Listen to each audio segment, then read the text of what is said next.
میرا میرے کوشچن دو سوال ہیں آپ سے سر۔ یہ پوچھنا چاہتا ہوں، میرا سوال یہ پوچھنے کا دن ہے تو آپ اپنے سوال پوچھیں۔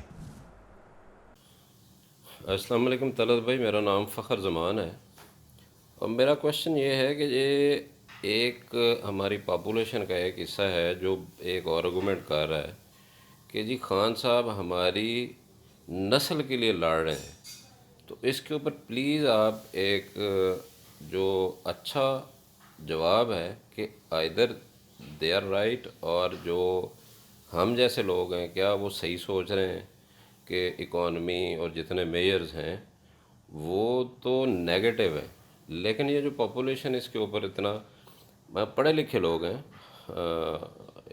وہ اس کے اوپر کہ جی وہ ہمارے لیے نہیں، ہماری نسل کے لیے، ہمارے آنے والی بچوں کے لیے لڑ رہا ہے، تو اس کے اوپر کائنڈلی آپ جواب دیجیے گا۔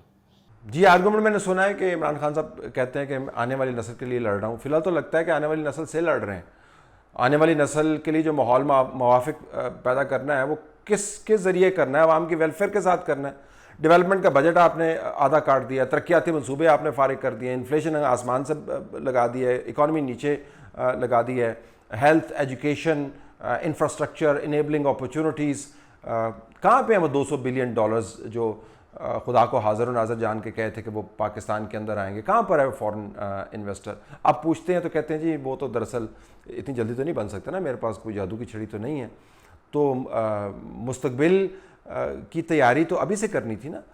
تو کہاں پہ آپ کو نظر آتی ہے؟ تو اگر لوگوں کا خیال ہے کہ مستقبل کی نسلوں کے لیے لڑ رہے ہیں تو بڑی اچھی بات ہے۔ فی الحال جو حالات بنے ہیں تو مجھے لگتا ہے کہ مستقبل کی نسل سے لڑ رہے ہیں۔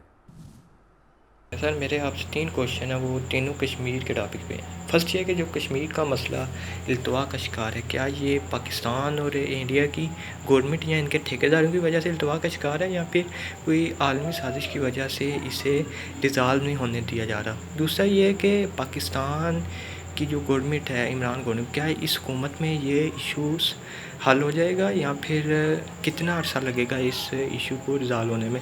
تیسرا یہ ہے کہ آپ نے کیا کردار ادا کیا ہے اس کو کشمیر کے ایشو پہ as an journalist and as an anchor? Thank you. بطور صحافی مسئلہ کشمیر کے حل میں کیا کردار ادا کیا ہے؟ آپ نے چلے سوال کر دیا ہے، ویسے جواب اس کا میں لمبا چوڑا آپ کو دے سکتا تھا۔ اس کو ہائی لائٹ کیا ہے اور کیا ہم کر سکتے ہیں، رپورٹنگ کی ہے اور ہم کیا کر سکتے ہیں۔ میں ان چند خوش قسمت صحافیوں میں سے ایک ہوں جو سری نگر سے اندر سے جا کے جنہوں نے رپورٹنگ کی ہے، اور وہاں سے 8-10 پروگرامز ہم بنا کے لے کے آئے تھے ہیومن رائٹس کی وائلیشنز کے اوپر۔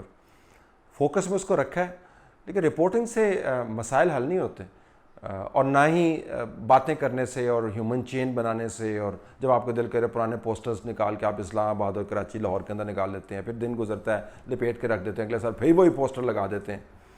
نام بھی چینج کرنا آپ گوارا نہیں کرتے، نیچے من جانب جو لکھا ہوا ہوتا ہے وہ بندے مار کھپ بھی گیا تو من جانب انہی کا چل رہا ہوتا ہے۔ اس طرح نہیں مسئلے حل ہوتے ہیں۔ ہندوستان کے ساتھ نیگوشیٹ کرنا ہے تو اپنے آپ کو انٹرنلی اسٹرانگ کرنا ہوگا۔ انٹرنلی اسٹرانگ اس طریقے سے نہیں ہوتا جس طریقے سے ہم کر رہے ہیں۔ تو مسئلہ تب حل ہوگا جب ہمارے پاس حل کرنے کی باقاعدہ صلاحیت آئے گی، جو معاشی، سیاسی اور قومی استحکام اور طاقت میں ہے۔ وعلیکم طلعت بھائی، کیا حال ہے؟ جی خیریت ہے۔ میرا آپ سے سوال ہے کہ یہ جو سیاستدان ہیں کرپشن کے بعد یہ پکڑے جاتے ہیں، جب یہ کرپشن کر رہے ہوتے ہیں تو تب یہ کیوں نہیں پکڑے جاتے؟ تب ان پر نظر کیوں نہیں رکھی جاتی؟ یہ جو ایم این اے ہیں یا ایم پی اے ہیں، ہے تو یہی نا منسٹر، تو اور آخر میں ان کی ساری پراپرٹی باہر نکلتی ہے لندن میں، اور لندن ہی بھاگ جاتے ہیں۔ ایسا کیوں ہوتا ہے؟ اس کے بارے میں بتائیے۔ سیاسی کرپشن میں سیاستدان پکڑے جاتے ہیں، کبھی کوئی کرپشن ثابت کرنے کی کوشش کی گئی ہے جو verify who from a court of law that is not compromised? یہ نہیں کہ کرپشن نہیں ہے، بالکل کرپشن ہے، لیکن کرپشن کے معاملے کو جس طریقے سے استعمال کیا گیا سیاسی مقاصد کے لیے تو آپ کو ہر سیاستدان کرپٹ نظر آتا ہے۔ تو خیر ہر بیوروکریٹ آپ کو کرپٹ نظر آتا ہے، اور جو ہوا چلائی ہوئی ہے آپ کو ہر صحافی کرپٹ نظر آتا ہے، آپ کو ہر جج جو ہے وہ کرپٹ نظر آتا ہے۔ تو جو ماحول بنا دیا گیا، تو جب کرپشن کو ایسے استعمال کریں گے کہ اس کے ذریعے آپ نے لوگوں کو سیدھا کرنا ہے اور اپنے مقاصد حاصل کرنے ہیں، تو پھر کرپشن کے اوپر اعتراضات کے معاملے پر اعتراضات اٹھیں گے. کرپشن کو ٹیکل کرنا چاہیے، لیکن یہ کہنا کہ تمام سیاستدان کرپٹ ہیں، پاکستان سے سیاستدان باہر کیوں بھاگ جاتے ہیں، جو ان کے ساتھ ہوتا ہے باہر بھاگ جاتے ہیں، کچھ کرپٹ لوگ بھی بھاگ جاتے ہوں گے، کوئی شک نہیں ہے اس کے اندر. لیکن آپ کا کیا خیال ہے کہ جو اس وقت اندر بیٹھے ہوئے ہیں جو نہیں بھاگ رہے، وہ سارے کے سارے جو ہیں وہ اوپر سے آئے ہیں اور ان کا کوئی ماضی نہیں ہے؟ ان ماضی تو اٹھا کے دیکھیں. تو اگر آپ کرپٹ ہیں اور موجودہ حالات کے موافق چل رہے ہیں تو آپ ٹھیک ہیں. تو اگر آپ موجودہ حالات کے موافق نہیں ہیں تو پھر آپ کا ریکارڈ جیسا بھی اچھا برا آپ کو بکا دیا جاتا ہے. میرے خیال میں جب تک یہ کھلواڑ کرپشن کے معاملے کے ساتھ چلتا رہے گا تب تک کرپشن کا معاملہ متنازع رہے گا. یہ میرا بنیادی نقطہ ہے. السلام علیکم طلعت صاحب، میرا آپ سے یہ سوال ہے کہ عمران نیازی ہر جگہ ایک ہی بات کرتے ہیں کہ این آر او نہیں دوں گا، کیونکہ نیازی صاحب کو خود پتہ ہے کہ میں این آر او نہیں دے سکتا، تو پھر ہر جگہ یہ وویلا کیوں؟ اور دوسرا 72 سال سے اگر وزیر اعظم این آر او دے سکتا تو آج 1947 سے لے کے آج تک ہر وزیر اعظم کا یہ حال نہ ہوتا، کوئی جیل اور کوئی پھانسی اور کوئی نااہل. تیسرا جو خود اے ٹی ایم پہ چلتا ہے وہ کسی کو این آر او کیا دے گا؟ ذرا ایکسپلین کر دیں. شکریہ. جی این آر او کے اوپر بہت بحث ہو چکی ہے. عمران خان صاحب سے کوئی این آر او مانگ نہیں رہا. جن سے این آر او کی بات چیت ہو رہی ہے عمران خان ان کا نام نہیں لے سکتے. عمران خان کا این آر او سے کوئی تعلق واسطہ ہے نہیں. کبھی کبھار وہ اعتراض کر دیتے ہیں اور غصے میں آ جاتے ہیں، کہتے ہیں کہ میں چھوڑ چھاڑ کے چلا جاؤں گا، اور پھر ان کو بنایا جاتا ہے. لیکن جہاں پر بات چیت چل رہی ہے کہ آپ نے معاملہ رفع دفع کرنا ہے اور پاکستان اس وقت سیاسی دنگل کا متحمل نہیں ہو سکتا، ان کا تعلق پاکستان تحریک انصاف آفیشیل سے نہیں ہے.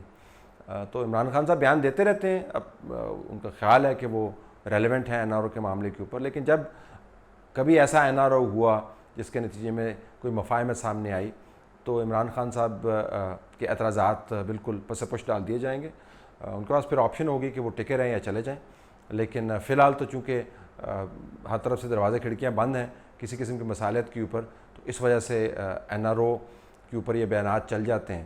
لیکن جس دن مسالت کا آغاز ہو گیا اور عمران خان صاحب اگر اس کے اوپر معترض ہوئے تو پھر میرے خیال میں ان کو بتانا پڑے گا کہ یہ تو نہیں کرنا چاہ رہے لیکن کوئی اور کر رہے ہیں. فی الحال ان کے پاس کوئی کیپیسٹی نہیں ہے این آر او دینے کی، اور نہ ہی میرے خیال میں موجودہ حکومت سے کوئی بات چیت کر رہا ہے این آر او پر.